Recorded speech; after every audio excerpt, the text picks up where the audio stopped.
just so that we can keep track of these minutes and things. So the Orleans County Conservation District worked with the Shadow Lake Association to source grant funds to do this Lake Watershed Action Plan, which is what we call phase one. So if anybody has seen on any of the materials for this work, we call it phase one.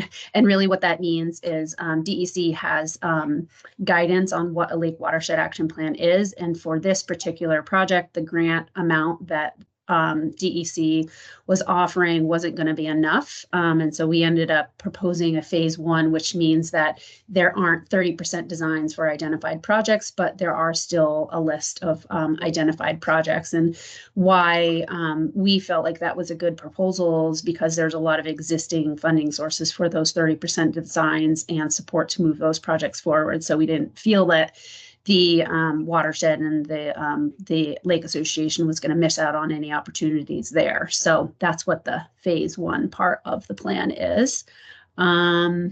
So let's see, I'm going to just ask you all to remain muted so that we don't have any distractions. If anybody is new to Teams, up on the top, I guess you call it a ribbon, you can see there's a button for the chat. There's a button to see who else is in the meeting with you. You can raise your hand if you have a question. You can send a reaction, which is like a little clapping or whatever. And then you can change your view. And then your camera and your mic buttons are up at the top there. So that's just a little bit of like meeting logistics for you. And so when we get to the sections of our agenda where we have questions and answers, that's where I'd ask for you to use the raise hand so that we can kind of keep things efficient so that people aren't trying to talk over each other. So if you do have a question during those sections of the agenda, just use the raise your hand and I'll call on you and we'll try to address your questions that way. Let's see. So I think I'm just gonna do the share the screen. And we'll see how it goes without actually being able to see you all, but I need to be able to share my agenda or my presentation. So, oh, actually, let's see, can I? Oh, great, I figured out that I can actually see you. So can everybody see my presentation?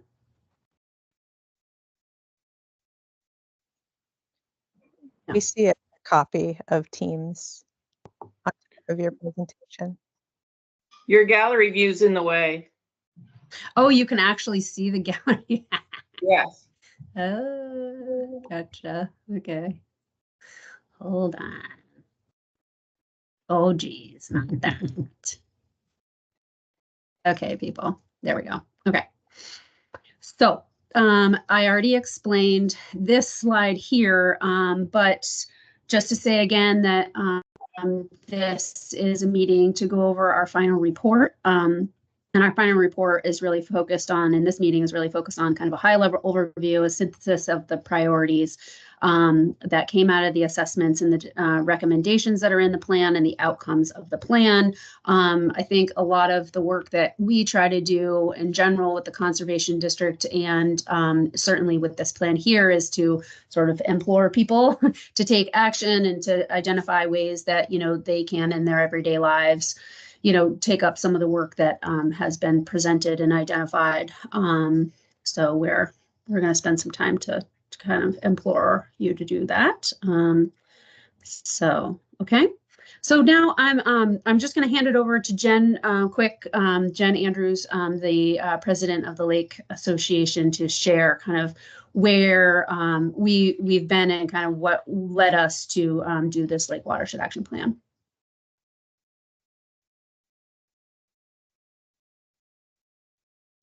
Jen, are you able to unmute? Sorry. Or I just unmuted. Can you hear me? I can hear you, but you're pretty faint. Oh, well, let me get closer to my iPad and maybe turn up my volume. Okay. I can hear you better now as you sort of lean in. Okay, great. Okay. Hi, everybody. I'm Andrews, president of the Shadow Lake Association. Welcome to everybody here today, and probably some who will be reviewing the recording a little bit later. The slide that we're looking at shows Shadow Lake's score, what's called a scorecard. I'm sure some of you have already looked at this, and as you can see, there's a circle up in the upper right-hand corner, and the circle has quadrants in it. And the top one is the water quality trend section. And as you can see in the lower left-hand corner, there's a blue-green graph. And it shows about 30 years of lay monitoring and LaRosa testing that Shadow Lake volunteers have done. And it shows that Shadow is experiencing increasing phosphorus concentrations. That's one reason that we have embarked on this important adventure. The shoreland condition is the second quadrant on the right on that circle. That is also in red. And that means that our shoreline has been manipulated by humans. We have a dam that's not functioning at full capacity. Our lake is being impacted by algae and sediment and runoff from erosion, which contributes more and more nutrient loading. So therefore, Vermont DEC Basin 17 lists Shadow as a priority watershed. The third quadrant is blue, and I just wanted to do a little shout out to everybody who helped deal with the milfoil in Shadow Lake. That's been eradicated at this point. It was a huge effort by Shadow Lake Association and also state scientists. The fourth quadrant is showing that mercury is in the water, which is from airborne particles, and that is a situation which is throughout the state.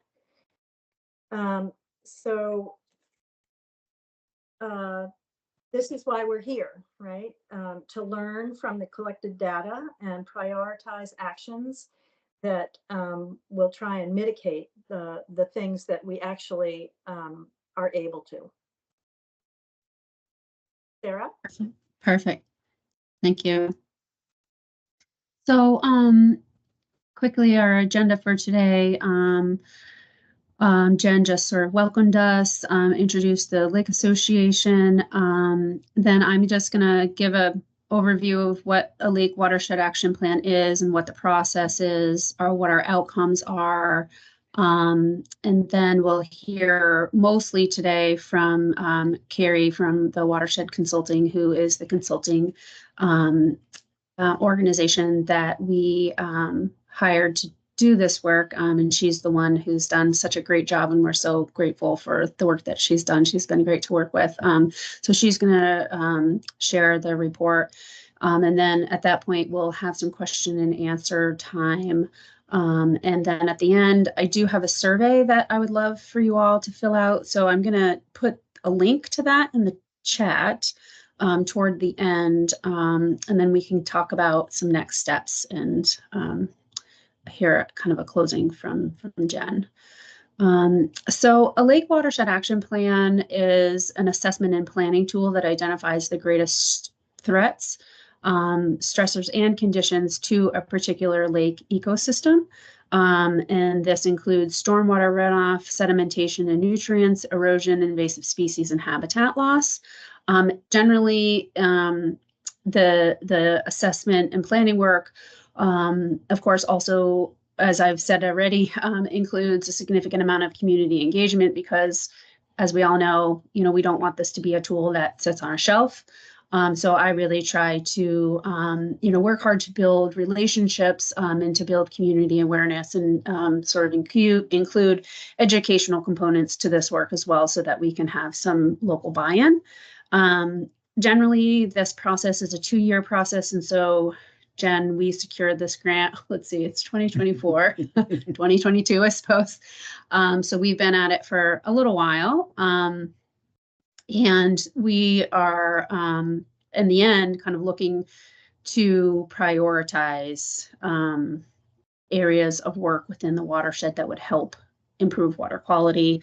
And again, that largely is going to be driven by community input and buy-in on that prioritization.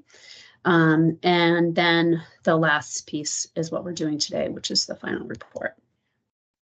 Yeah, see, I was right. Oops. How do I go back? Oh boy. How do I go back? I don't know how to go back. There we go. It was 2022. So we started the process actually in January of 2022, and then we started to work more in earnest with Carrie at Watershed Consulting and Jen on doing a desktop review of the watershed conditions and resources. We hosted a kickoff meeting, which I think you were there, Mike, at the town office, just to sort of, orient people to our intentions and what the rollout would look like. Carrie conducted assessments for about a year, which looked like a variety of sort of on the ground work, and then also doing some aerial drone flights, and then also doing a shoreland assessment, getting in a boat with Lake Association members and looking at the shoreland from the lake. In last August, we had a public meeting where we engaged community members to give us some input on what they felt were the priorities based on the assessments that Jen presented. And so we gathered input, and that kind of fed into how we prioritized some of the outcomes. And then now we are looking at doing the final report. So it shouldn't say January there actually, but and then just kind of a high-level overview beyond the report, some general outcomes is that we've had 6 internal stakeholder meetings. And so throughout this process, we've engaged with, town folks, Lake Association folks, and DEC staff, lake staff, wetland staff, river staff, so that, it wasn't just happening in a vacuum with the Conservation District, Watershed Consulting, and Jen. So we really, again, wanted to make sure that the stakeholders were involved all along the way so that we had a good, viable plan at the end. And then our community engagement piece, we did, as I've already said, hosted 3 public meetings. We also secured funds from the town to host workshops through the ARPA funds, and we've had I forget the total numbers. I think we had somewhere in the neighborhood of like 40 attendees at those workshops, which was great. We also have grant funds to work with local contractors who are doing landscape work, dirt moving work, yellow machine work in Orleans County on lake shores to access the DEC lake shoreland erosion control certification course. And so that definitely hopefully will have some positive impacts for Shadow Lake. We did 3 press releases, and then we did 3 lake restoration signs at the lake kiosks, 1 at Shadow, 1 at Parker, and then 1 down at Daniels. And you can kind of see that's what my blue circle is down here. That's the little sign that we created. That's the size that Fish and Wildlife would let us have. So just again, trying to raise awareness and build some buy-in. Some additional outcomes more related to the projects. And again, Carrie's going to go over this more, but 52 identified projects, 25 high priority projects. We were able to do some lake assessments. We are actually actively looking to do some projects, which Mike, I think I showed you one of those already, right down at the Dudley site there. And then, of course, 1 final report. So now this is, oopsies, this is where you guys just got a little sneak peek. This is where I'm going to hand it off to Carrie and let Carrie share her screen. Okay, great, thanks. Just bear with me while I share.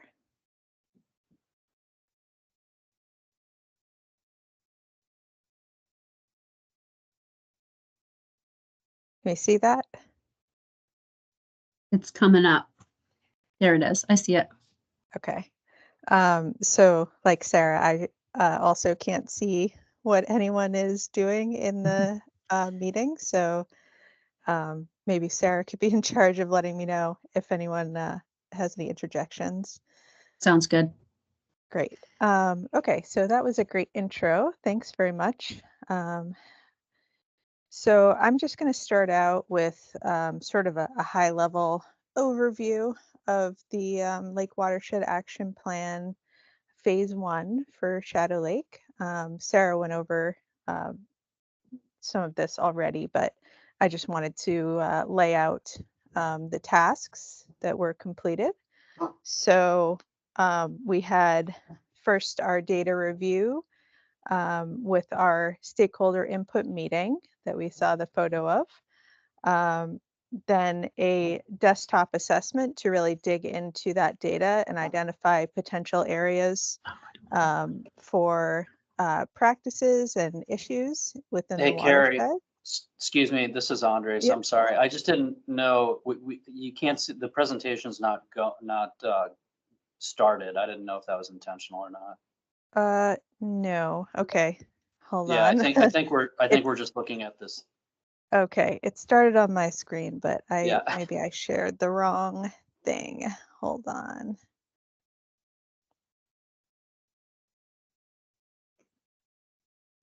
I don't generally use Teams, so I'm a newbie with this platform. Is that better?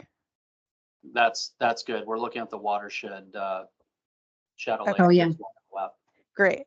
Yep. Thanks for letting me know. Yep. Right. So desktop assessment and identifying potential opportunities and potential issues that would impact water quality. Then the field assessments, which included assessments on the lakeshore from the boat, walking around and driving around within the watershed, looking at roads. We did also complete a couple of flights with our drone, and that was primarily to look at areas that were pretty heavily forested, that were not easily accessible, particularly in south of the lake, in that area. And then also another flight we did after that big storm in July of last year to take a look at the flooding and sedimentation in the lake that resulted after that big storm. We then completed a prioritization of the project recommendations, and then held that other public meeting in August of last year.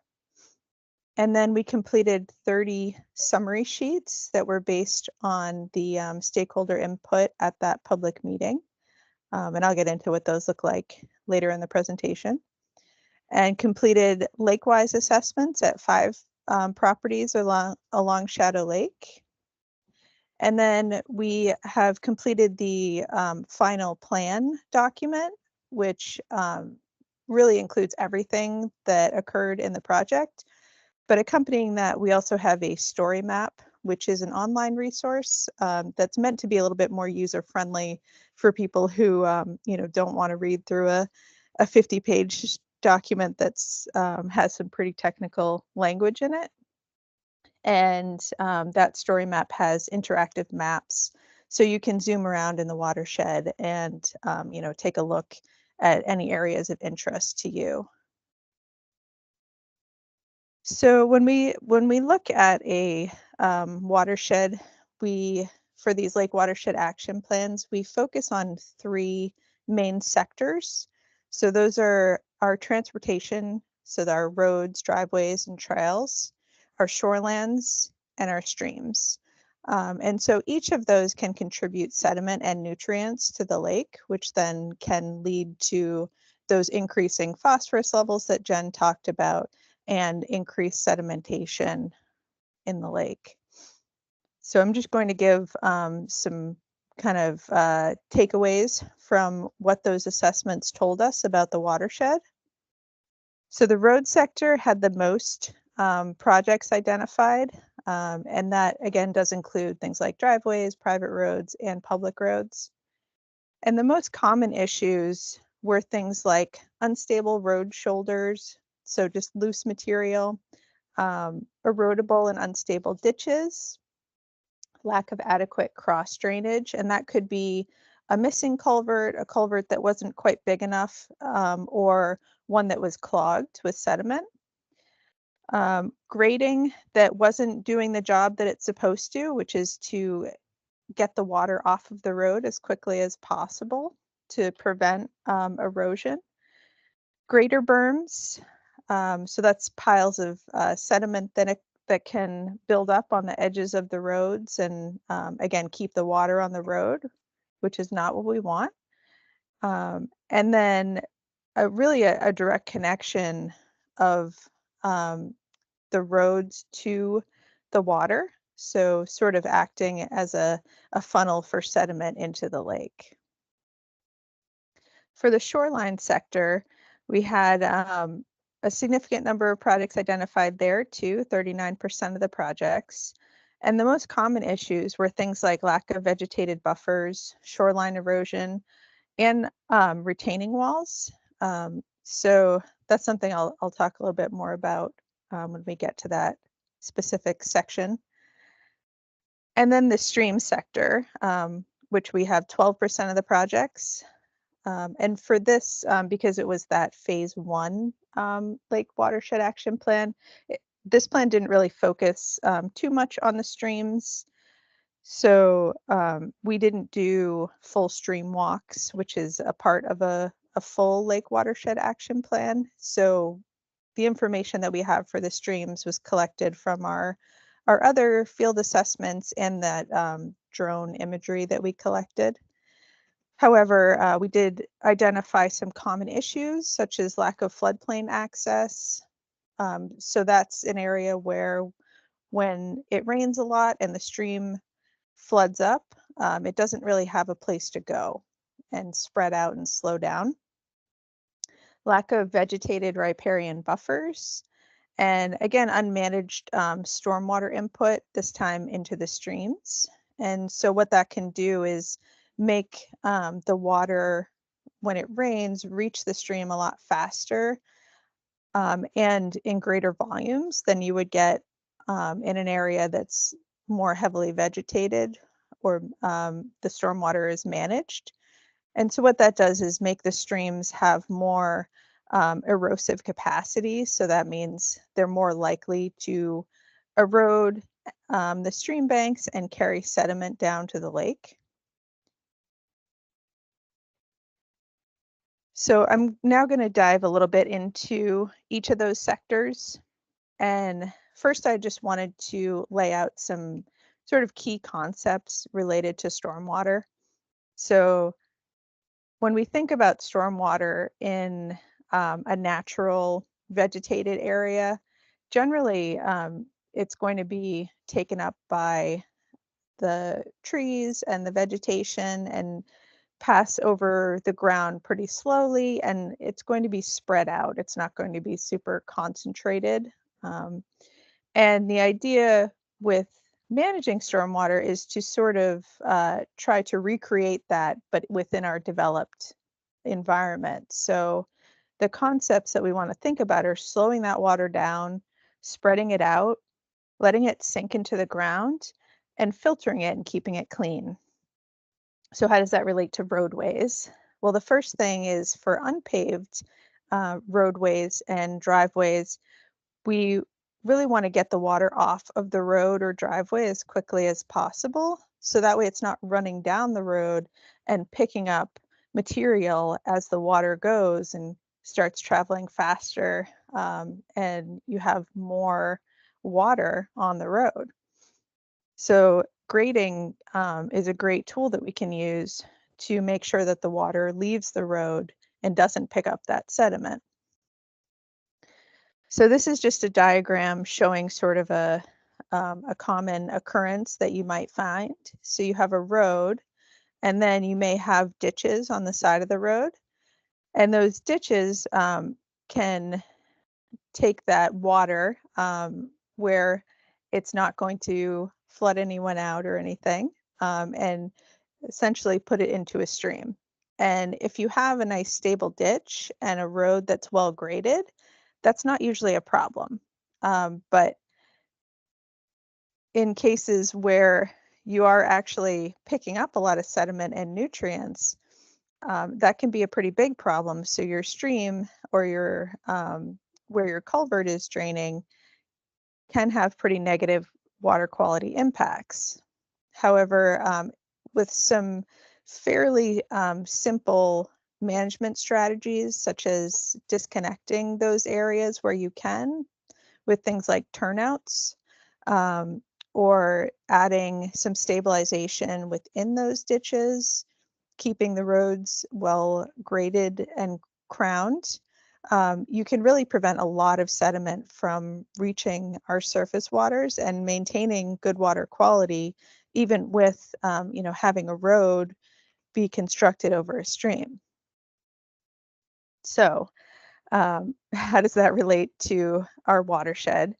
So that directly relates to some of the main issues that were observed, things like unstable ditches, the slopes of the ditches where they connect to the road being pretty unstable and uncompacted. So the sediment is just easier to transport when it rains.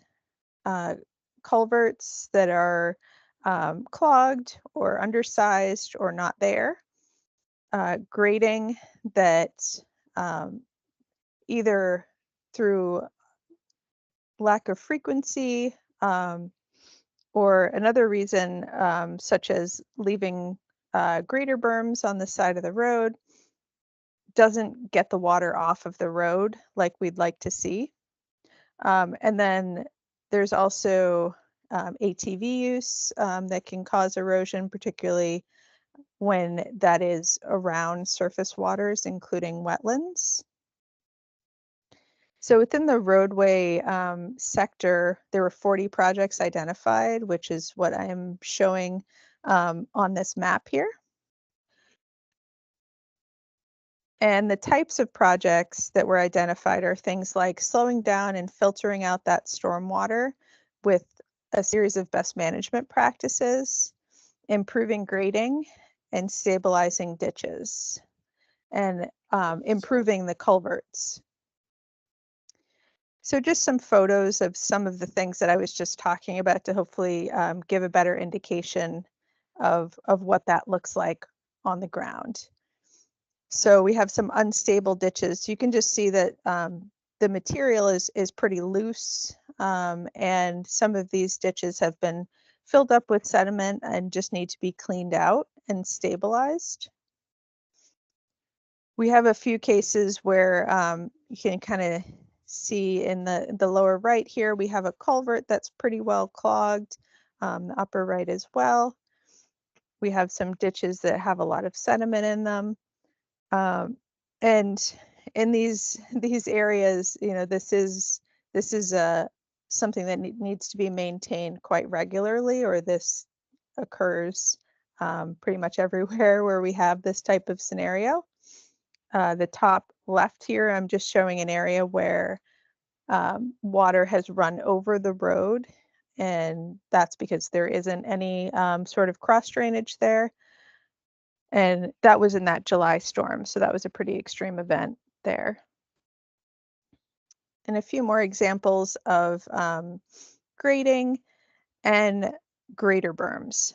So the grader berms are these piles of sediment on the side of the road that prevent the water from getting into the ditches. And then we have some driveways where we have some low points that just, this is essentially erode the sediment there of the driveway because it's not able to shed off. Just like on the roads, it's the same concept on driveways. And this top left one was again after that big July storm, but it just shows the importance of really maintaining and making sure that these roadways are resilient to those larger storms. Otherwise, you can get some pretty significant damage And unfortunately, with climate change, it's pretty likely that those types of storms are going to become more frequent. So now we're going to jump over to shoreland issues. So this is just a graphic showing some of the issues that can occur with living on the shoreland and having development on the shoreland. So some of the things I wanted to point out are things like unmanaged runoff coming from upland of the developed properties on the shoreland. So those can concentrate water and cause erosion down to the lake shore.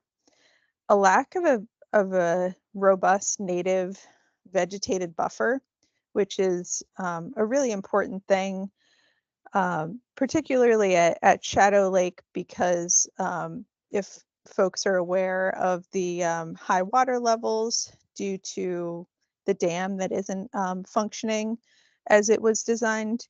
So the water level is fairly high, and that higher water level can increase that shoreland erosion. However, having a nice, robust vegetated buffer can help to mitigate the impacts of that. And of course, having bare or eroding soil is a direct input of sediment potentially to the lake. So in terms of what we looked at on the shoreline, we again did this from a boat and identified issues along the lake.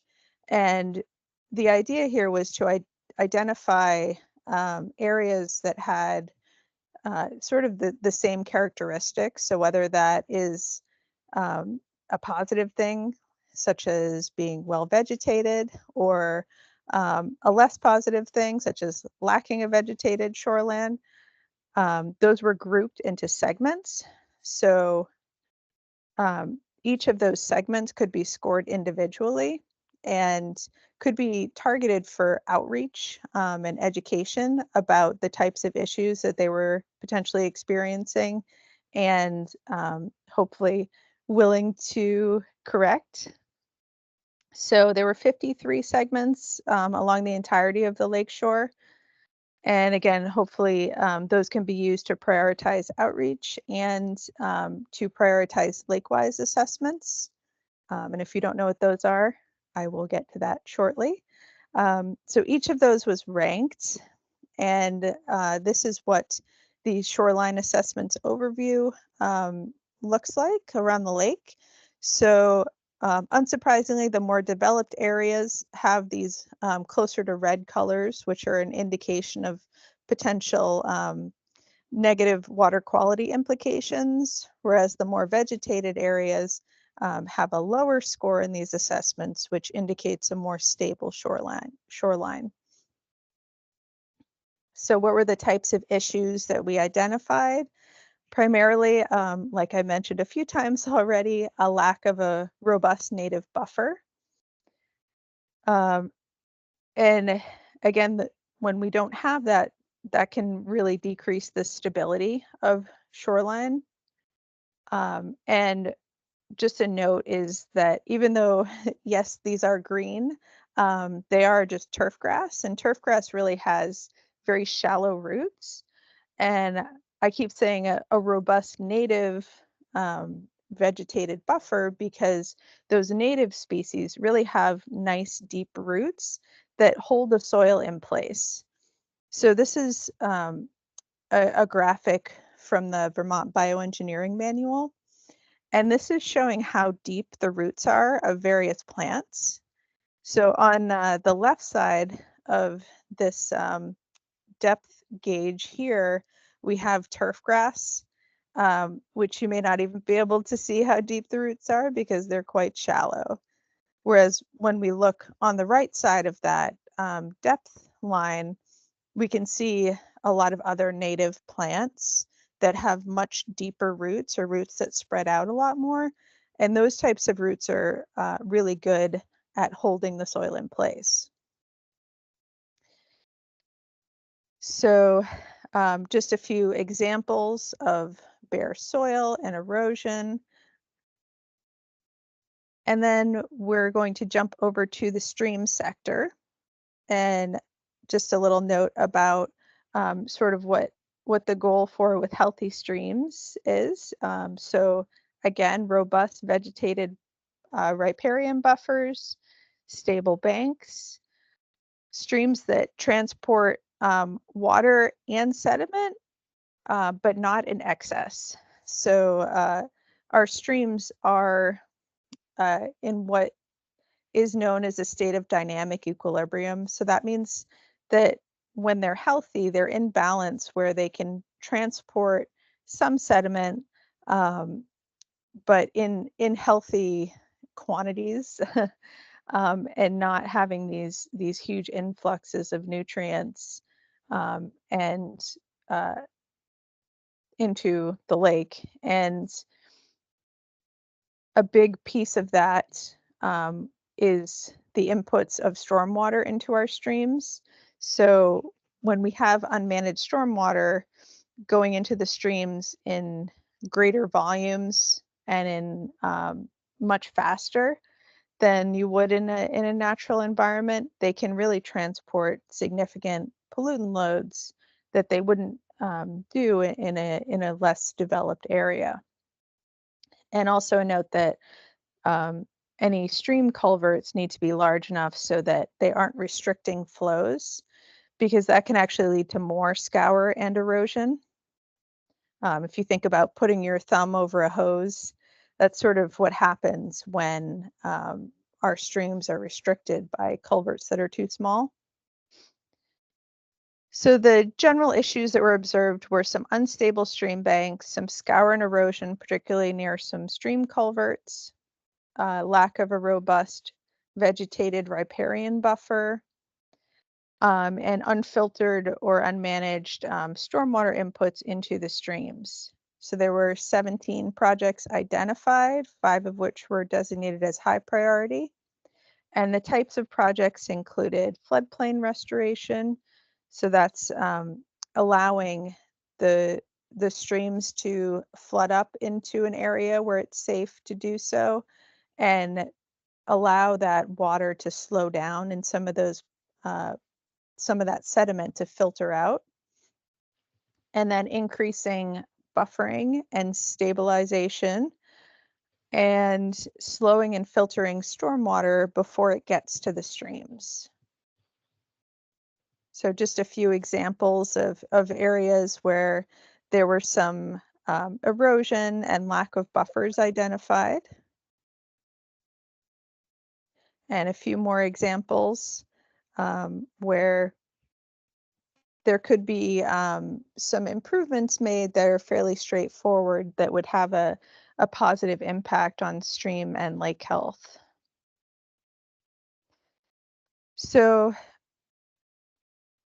back in our August 2023 meeting, we had a survey that was filled out by all of the attendees, and we wanted to gauge the stakeholder feedback on the types of projects that they wanted to see highlighted in the plan. And this table on the left side summarizes that survey that was completed. So each of those categories are what folks voted for, and they let us know what percentage of the projects they wanted to see under each of those categories. So things like public roads and public access areas, private lake shores, private driveways, and then our lake shore, so our stream sector as well. So we, on the right side, we have the number of projects that were identified in each of those categories for a total of 30 projects, and that was the number set out at the beginning of the project, so that was the goal. And overall, we have 13 in that public roads and public access areas, 8 in the lake shores, 5 driveways and 4 stream projects. So that's a total of 30 of these summary sheets. And the goal of these summary sheets, which we have an example of one on the right here, is to really lay out all of the key information about each of these projects, including the location, a description of what is recommended, a description of the site itself, any feasibility issues, and ranking information. So, you know, how did this project rank in terms of the other ones within the sector? So, and then we also have the project rank at the top. So we have a total of 30 of these sheets with all of the associated information. And these are a great way to communicate the project because it also lays out the location and provides a photo of the site as well as all of the other pertinent information. So in all, we have this map that shows us our priority projects. In each one of these locations, I mentioned the story map at the beginning. You could, if you were so inclined, explore that story map, and each one of these points you can click on and learn more about each one of those individual projects. And I just wanted to show one example. So this site was probably pretty familiar to everyone, the Fish and Wildlife Parking Area. This is a public area that's quite high visibility for the watershed. And you can see in this photo that was taken from our drone, there's quite a bit of sediment that is being transported into the lake and washed overland here.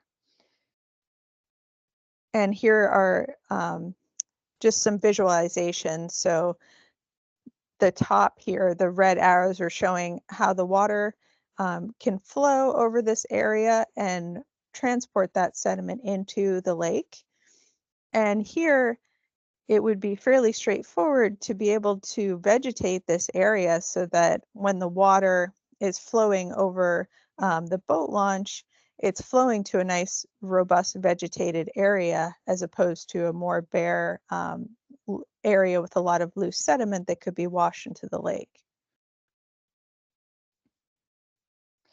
And I did want to highlight, yep. Mary, we Yes. don't, this is Sarah Gluckman. We don't own the fishing access, the state does. And in your Right. report, you suggested it might be an easy project for the Shadow Lake Association. But shouldn't there be some responsibility for the state to upgrade that area to prevent erosion?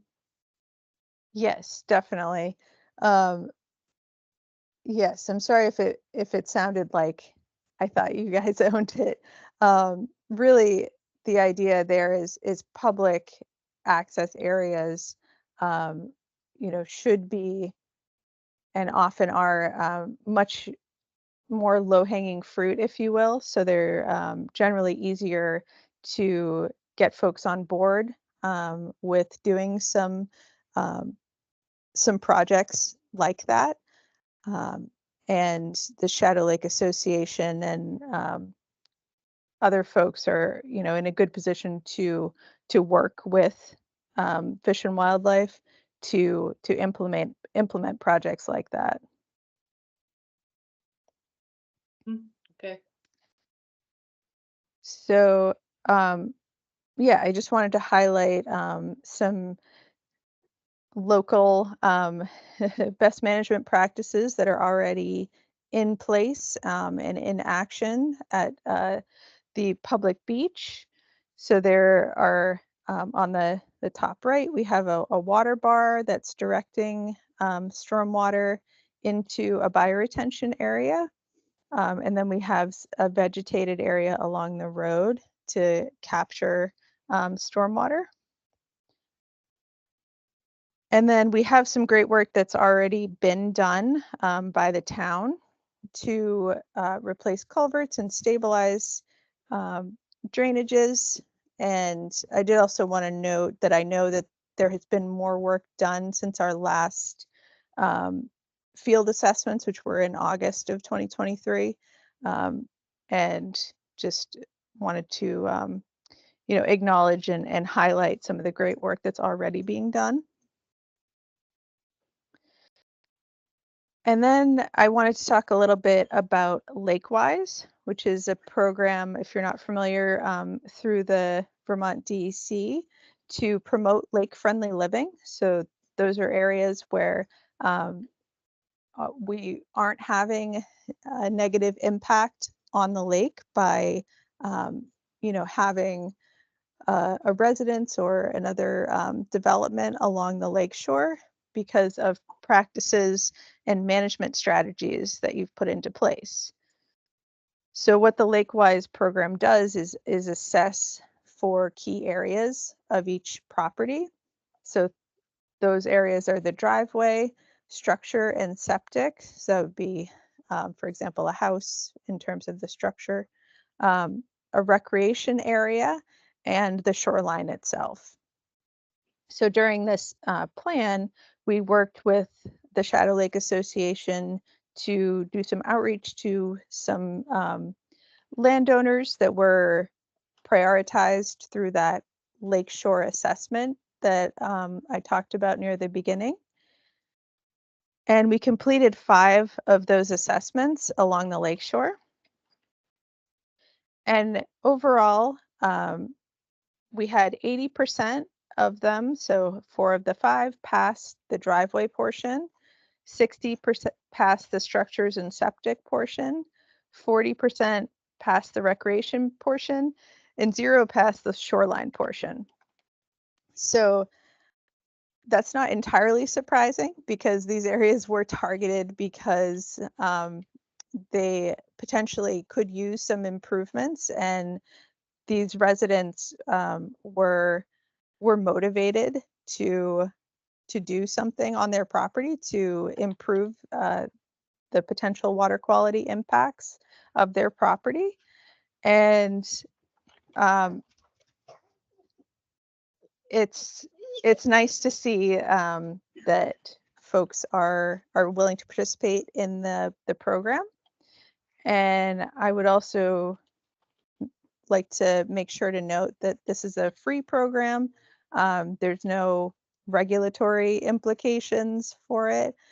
It's really meant to help people to understand the best way that they can live in harmony with their the lake that they clearly enjoy if they live on it.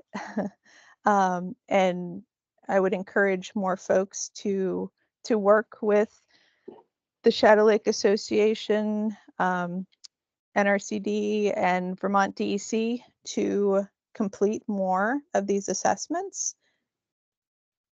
And I know there were some folks who were interested, but the timelines unfortunately just didn't line up for this project, but hopefully those will be completed during this next field season. So I just wanted to sum up all of that. And I know that was a lot of information, but in general, wanted to call out some of the water quality stressors that we identified during the plan. And again, pulled back to that initial overview slide where we looked at the proportion of priority sites by those 3 sectors that we're looking at. So I'm going to go through some of the recommendations. This is not an exhaustive list from the plan because there are a lot of them. But if you'd like to read all of them, you can definitely do that in the plan itself or in that story map document. So first, we'd like to further develop and implement a lot of these practices that were identified and take a look at some road segments again, because there have been a lot of changes in the watershed, particularly with large storm events and the removal of the pavement on Shadow Lake Road. And I think it's really important that we think about building resiliency when we do these sort of road projects, so that when large storms happen in the future, there isn't a significant amount of damage. So just a few examples here. On the top right, we have what are known as check dams, which are essentially piles of rock that you can put in a ditch to slow down water and accumulate a lot of the sediment there so that it could be removed. We have stone-lined ditches with clear culverts, and then grass-lined ditches as well. So making sure to stabilize our ditches and ensure that they're maintained regularly is key. Also preserving and protecting our large undeveloped parcels within the watershed. So Shadow Lake is in a good position because even though, yes, we do have increasing phosphorus trends in the lake, it is in a very good condition still. And I think in part that's due to the lack of complete development within the watershed and having these vegetated upland areas within the watershed that still do perform those important things that we were talking about at the beginning, you know, slowing down stormwater and letting it sink into the ground and filtering it.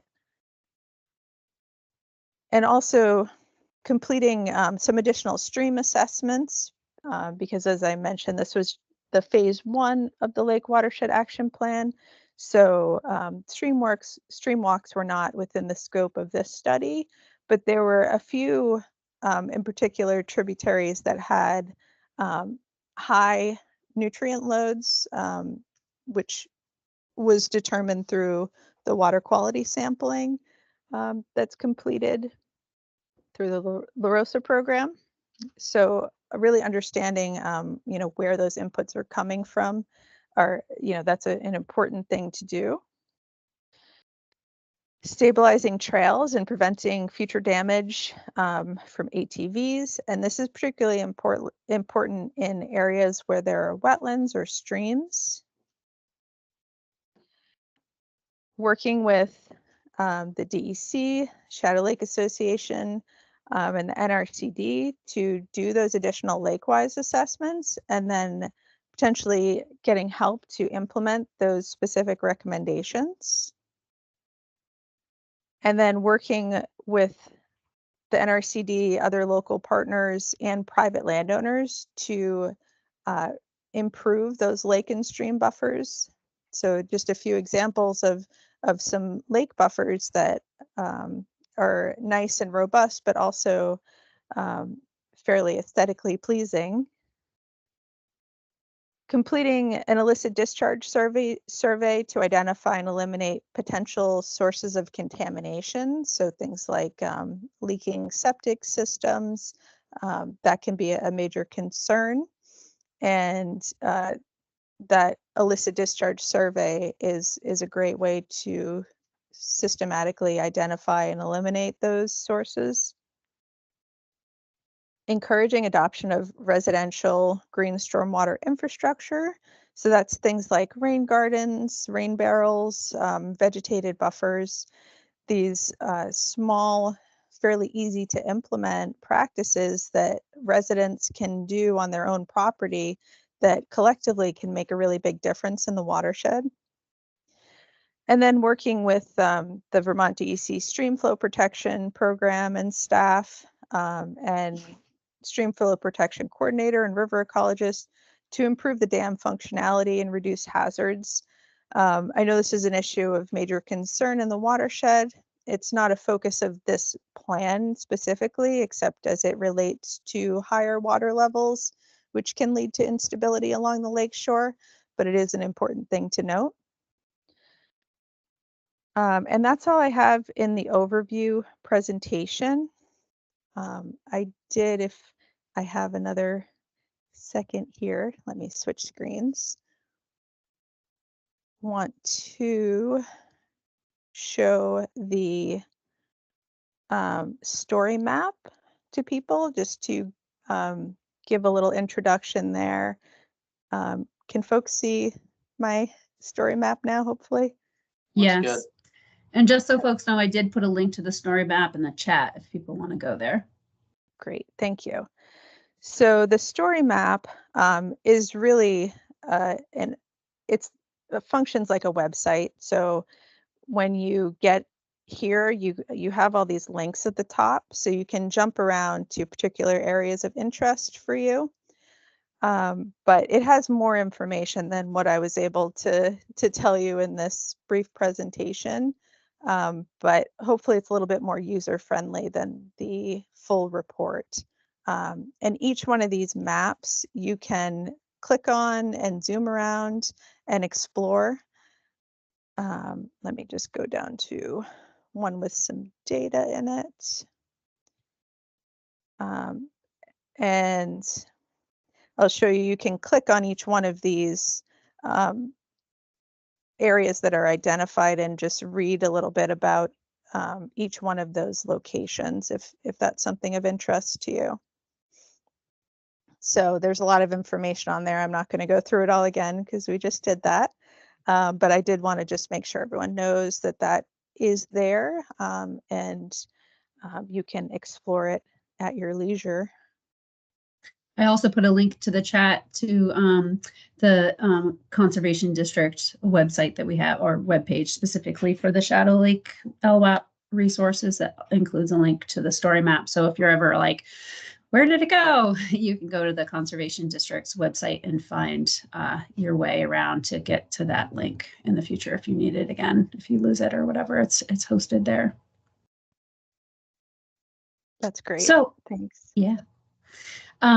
So I think we can move into question and answers for Carrie. And if folks just want to raise their hand, I'm going to call on Jack and then I'll call on Sarah. Okay. Hello, I'm Jack Sundberg. I live up on Shadow Lake Road, up almost to Daniels Pond, so I'm in the watershed. I was also on the Glover Select Board for 9 years, ending about 3 years ago. And during that time was very involved with the dam at Shadow Lake, as well as the roads.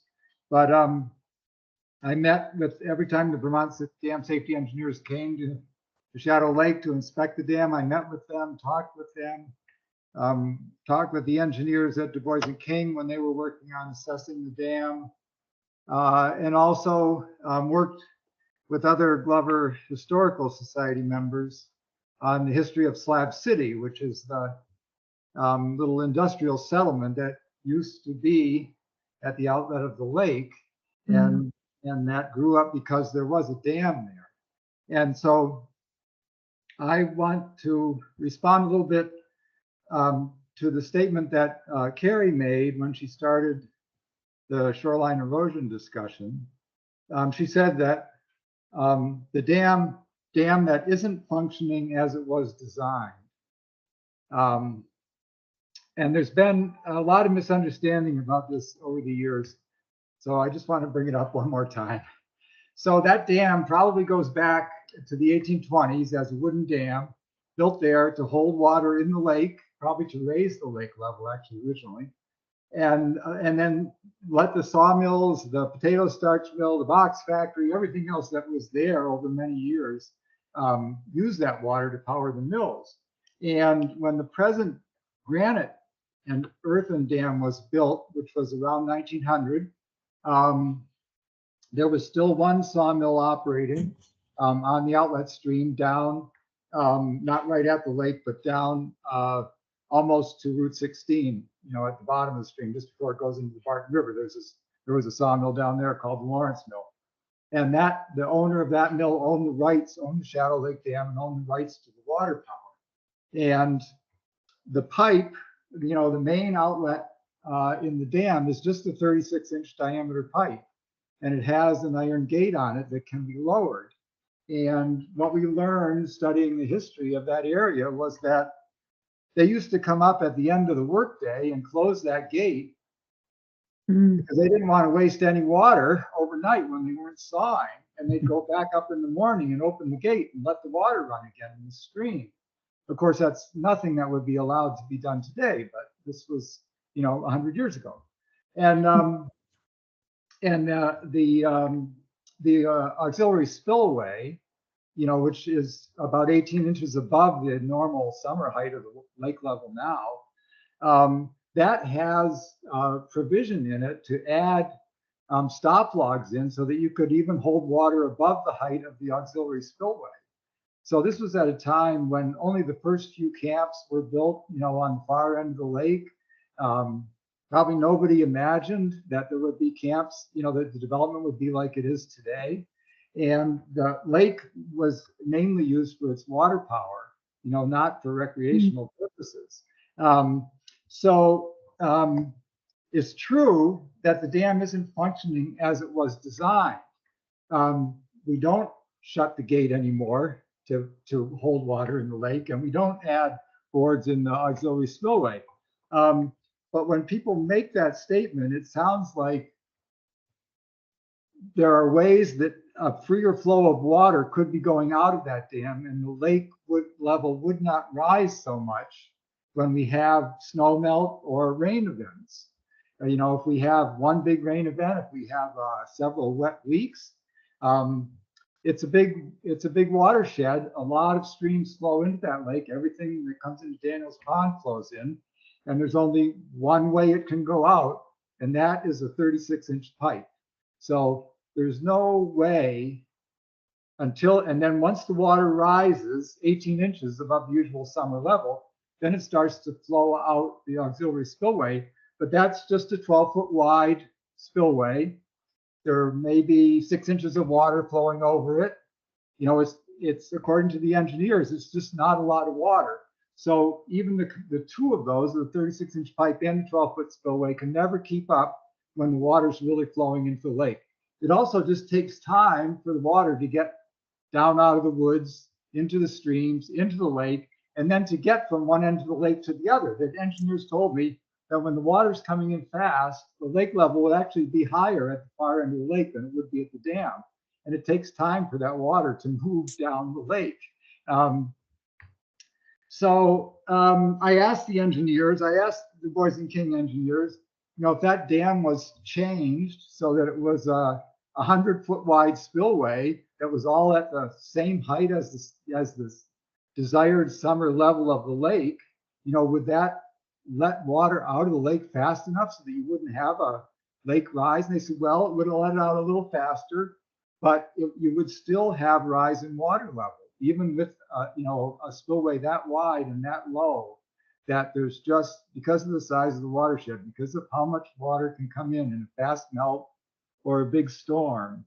So I just think it's important to keep in mind and this is true of any lake, there's always more water coming in than can go out, unless you have multiple exits and only one inlet, which would be a very unusual lake, probably be a dry lake.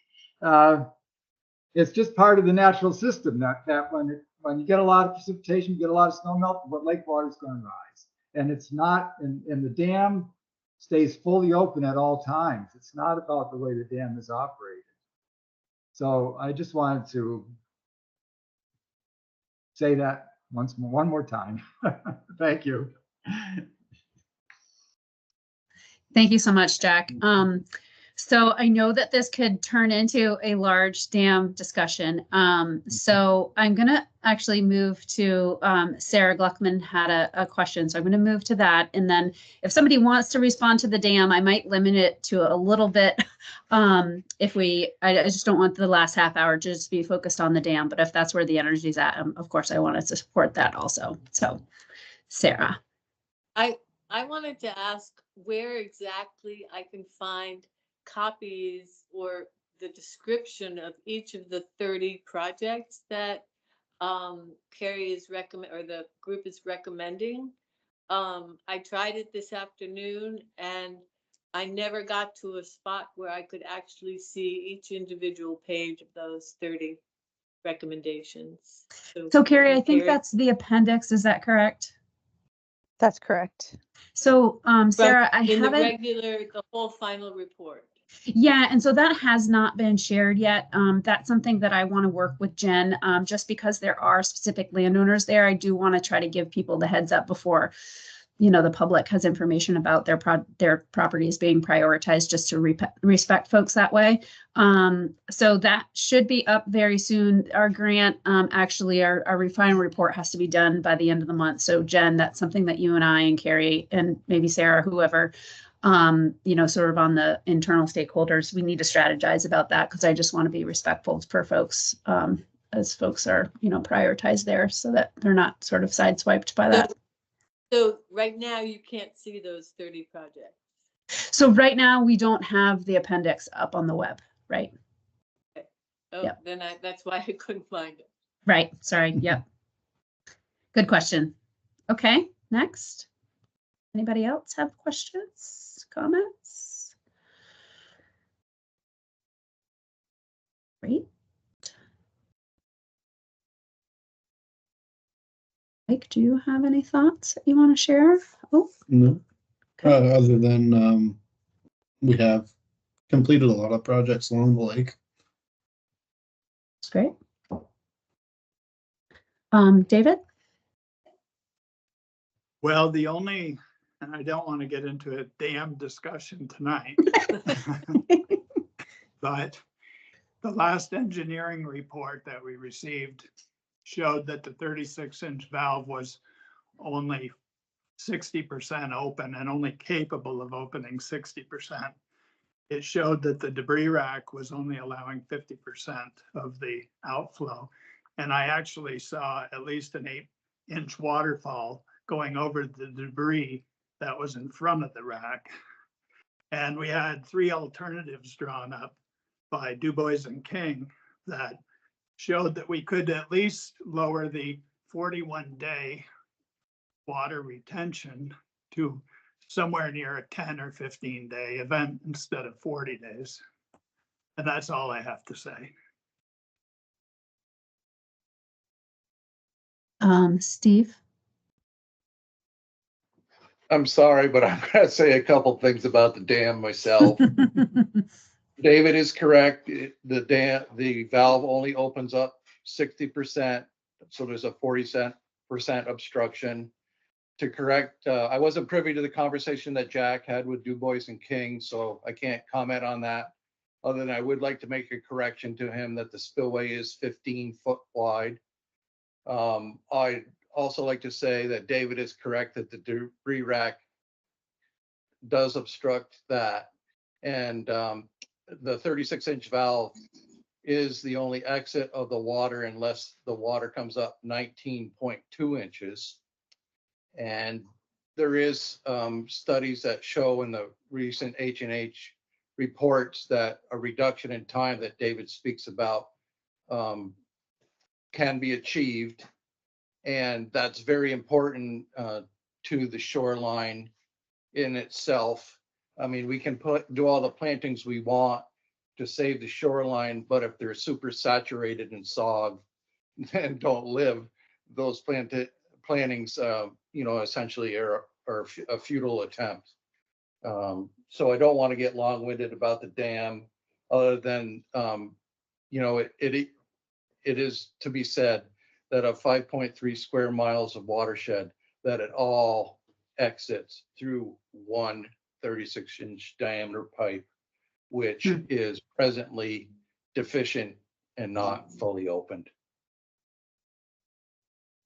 Thank you, Steve. Yeah. Jack?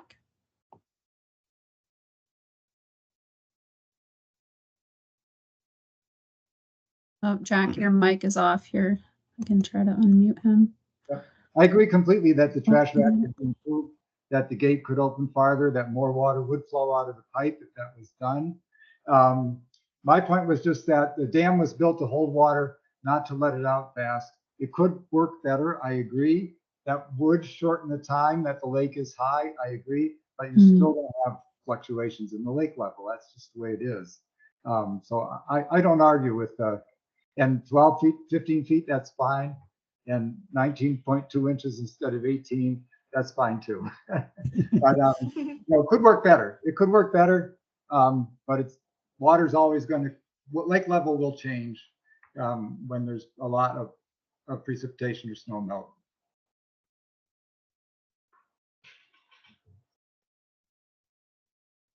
Thanks. Steve, do you still have a question, or is your hand raised still? Comment? No, I'm sorry about that. That's okay. Put my hand down. That's all right. All right. Let's see. So I'm going to share my screen, and just if people still have questions, feel free to raise your hand still.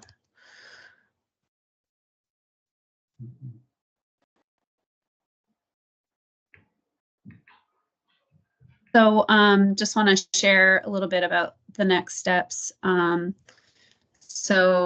We can support the town and interested landowners in the adoption of the plan and water quality projects. And then, of course, the Shadow Lake Association can be involved in, facilitating that work as well. That can look like doing assessments in project development for anybody who is interested in the lake-wise or stream-wise assessments.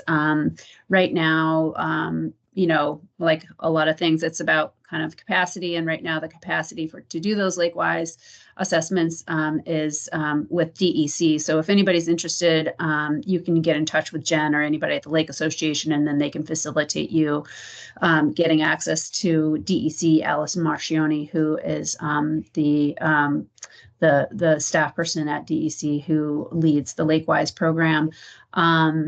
And then, of course, the Conservation District too, we can help facilitate that happening. And then if projects kind of start to come together, there are a variety of funding sources for folks who might need some design work or some supporting funds to do that implementation work. And so the next slide, I just have this diagram here that kind of shows the different phases of projects. So depending on the complexity of the project, we can support getting funds to do project development work. And there could be a scenario where a project development grant is pulled together on behalf of a variety of different landowners who might be interested. And that way it could help support the capacity of somebody working on a variety of projects. So project development can look that way, or it can look very specific about one specific project. And then there is money for design. Depending on the complexity, it can either be 30% design or 100% design. And then depending again on the complexity, you sometimes don't need to do a 30% design. You can get 100% design and implementation funds in one particular grant. And then depending on the funding source, there is some operation and maintenance work that is required. So down below is just a list of the variety of funding sources. Up at the top is the Clean Water Service Provider. So in the Memphremagog watershed, the Clean Water Service Provider is VHCB, and entities can apply to VHCB. It's a funding source that's really geared toward reduction of pounds of phosphorus and reaching certain efficiencies on that pounds of phosphorus.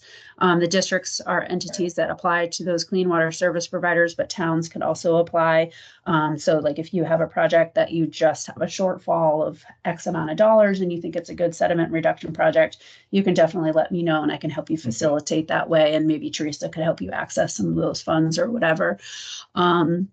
And then also those formula grants can be, ideally for, high efficiency reduction projects, but then also, like the state access area there would be potentially a good fit depending on the sediment reduction outputs there. And then there are some other block grants that are available for projects that aren't necessarily reaching those phosphorus efficiencies. And then there's some funding specifically for riparian buffers and then the conservation districts through our Trees for Streams program. And then any areas that have ag activity can have access to the Conservation Reserve Enhancement Program.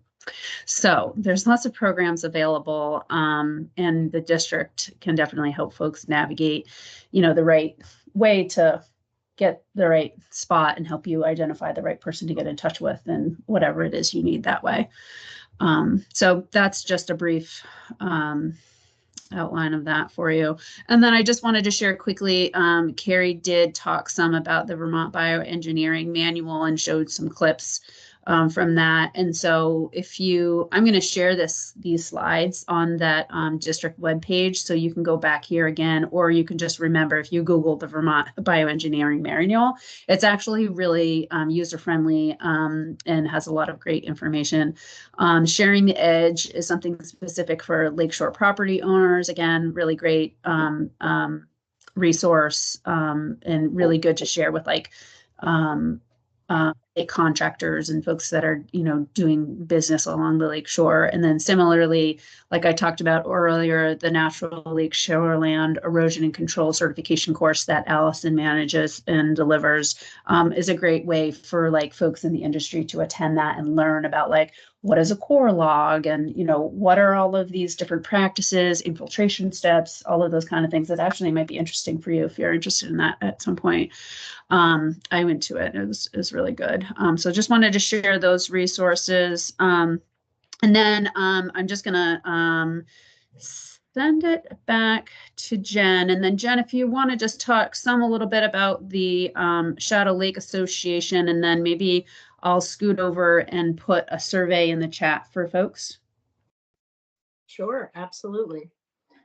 Well, first of all, I'd just like to thank everybody who's had a hand in the preparation of this ginormous document, from the past DEC Lakes and Ponds Director, Oliver Pearson, who was initially instrumental in getting this off the ground, and who introduced this idea first to the board. Also, a big thank you to Sarah Damsel of the Orleans County Conservation District, who is just an organizer extraordinaire, as well as an unbelievably great resource. Also to Carrie Garvey from Watershed Consulting, who did the lion's share of compiling so much data for this report. And also to the many scientists who continue to contribute data to keep track of lake health in Vermont. That also means the regular old people who are around Shadow Lake are gathering data, water samples to collect data for the scientists to review and compile.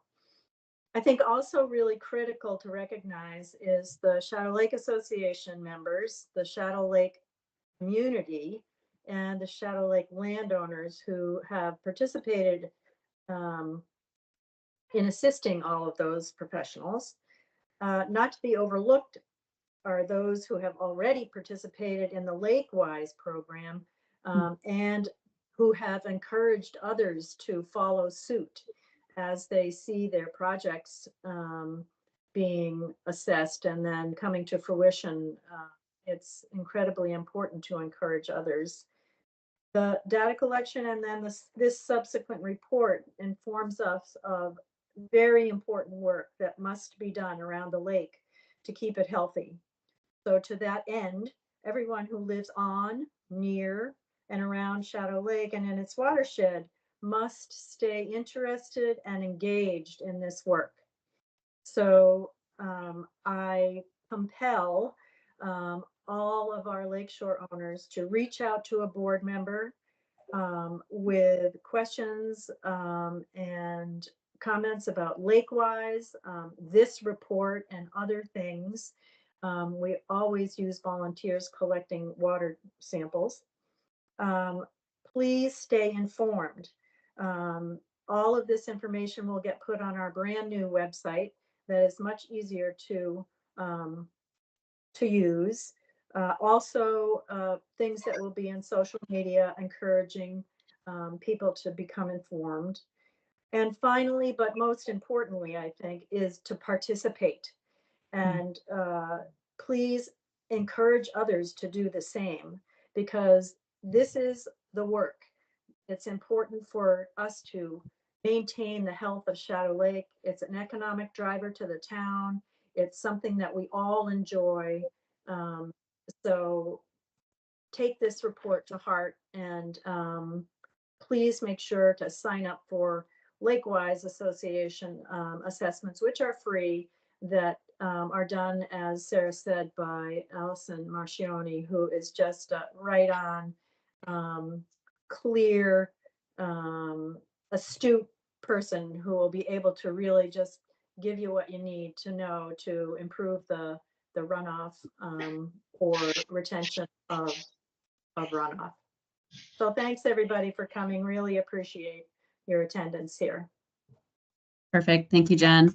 And I did put a screenshot up here of the new Lake Association webpage, and then they have a space here to sign up for their newsletter. So if you want to do that too. So then here's our last slide, just ways to get in touch. So I actually will put a copy of the link of these slides in the chat, and then so that you can have that contact information and just have the whole slideshow. But like I said, I will also put it on the web on our Shadow Lake page. And then finally, to help inform this overall Lake Watershed Action Planning process, and to get some feedback from you all, because, you know, the DEC is doing these around the state, multiple conservation districts are doing these and other watershed groups. I have 3 questions that I would love for you to answer in this survey. So if you just click that link, you should get into that survey and you should be able to fill it out. If you run into any issues, please let me know.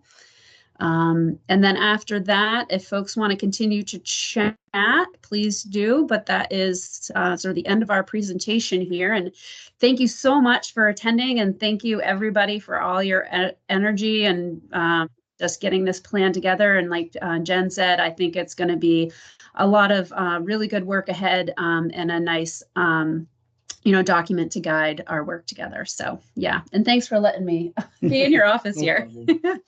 Okay, any troubles getting access to the survey? Okay, great. Okay.